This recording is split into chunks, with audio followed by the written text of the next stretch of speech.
Hello guys, and welcome back to the channel today. So today it's a slow news day, so I want to do something a little bit different. So today I'm going to reply and react to Palantir hate comments and my opinion about them. So most of these comments came in the last 1 to 2 weeks.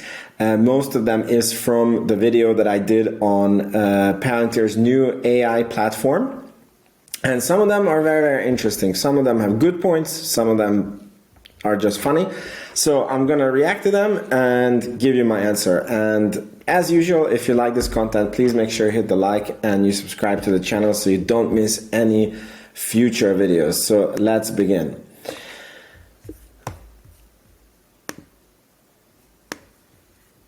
So this one is definitely a comment on the Palantir new AI platform video. What companies are doing now to try to help their stock price? Question mark. Just mention AI. This changes nothing in terms of the issues holding this company back. We all know what they are. No use in beating a dead horse. So this kind of suggests that Palantir just took AI up on a whim because they were not an AI company before.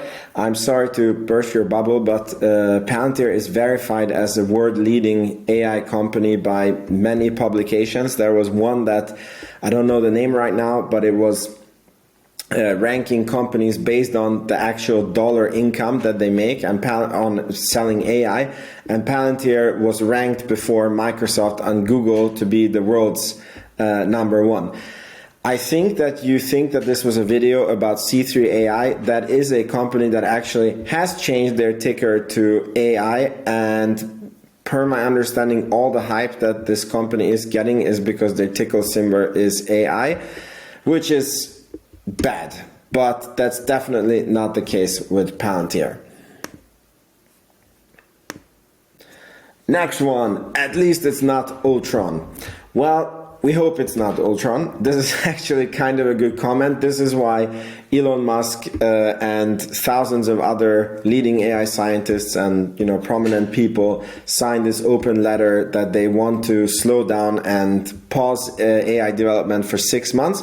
And that is because we don't fully know what consciousness is, and people are worried that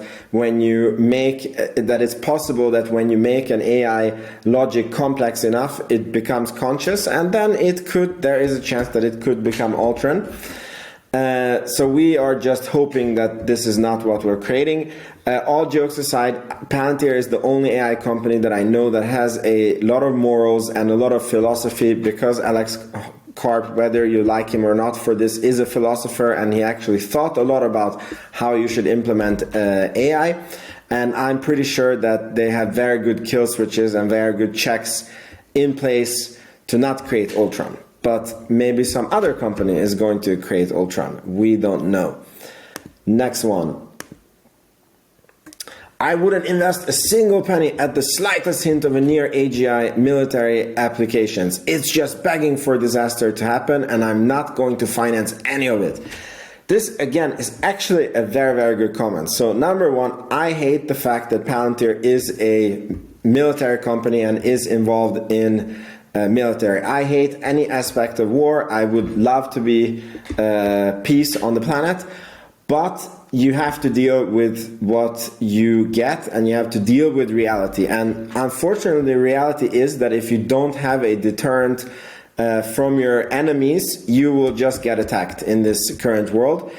And I do believe that Palantir is on the very right track. I feel that deep down, they are a company that is pressing for peace by, upholding the Western values and being so good at what they do that it deters the other enemies of the West from even attacking. Alex Karp actually makes it very clear in one of the speeches that he gave, that he said war happens when one side thinks that they have an edge and they can win. So the best is to keep everything balanced, because then no war occurs. And one good way of doing it is having, this AI thing in war.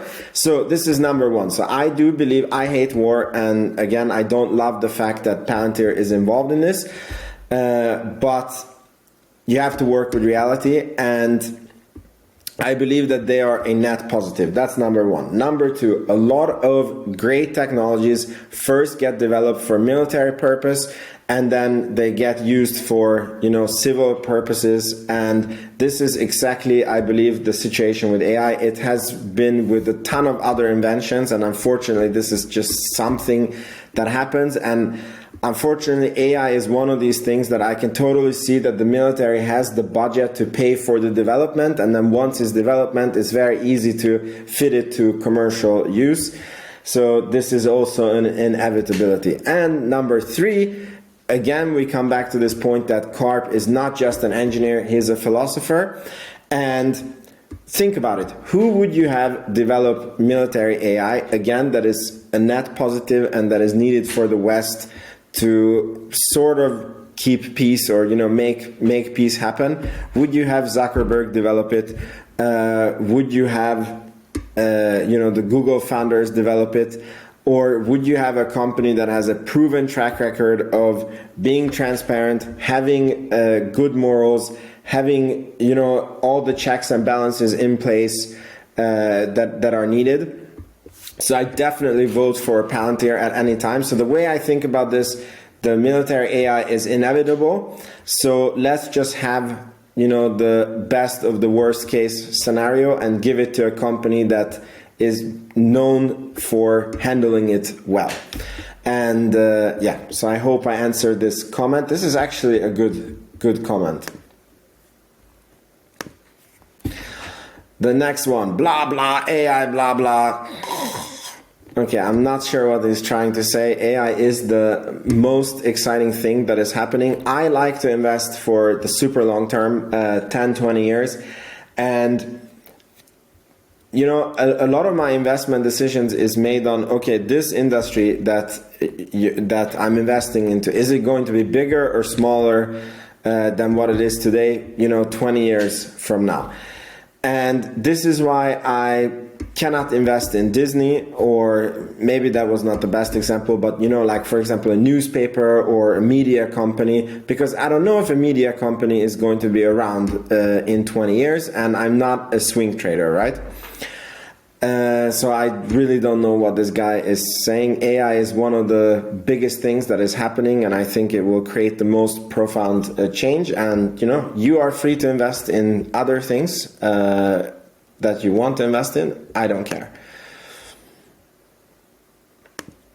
Next one, take your AI with you. We don't need it. Okay, I mean, these are the guys, I guess, that will be out innovated and disrupted by Palantir AI and many other AI that is inevitably happening. And very interesting viewpoint. This is like the dinosaur looking at the comet coming and saying, take your comet. We don't need this. That's all I can say about this one.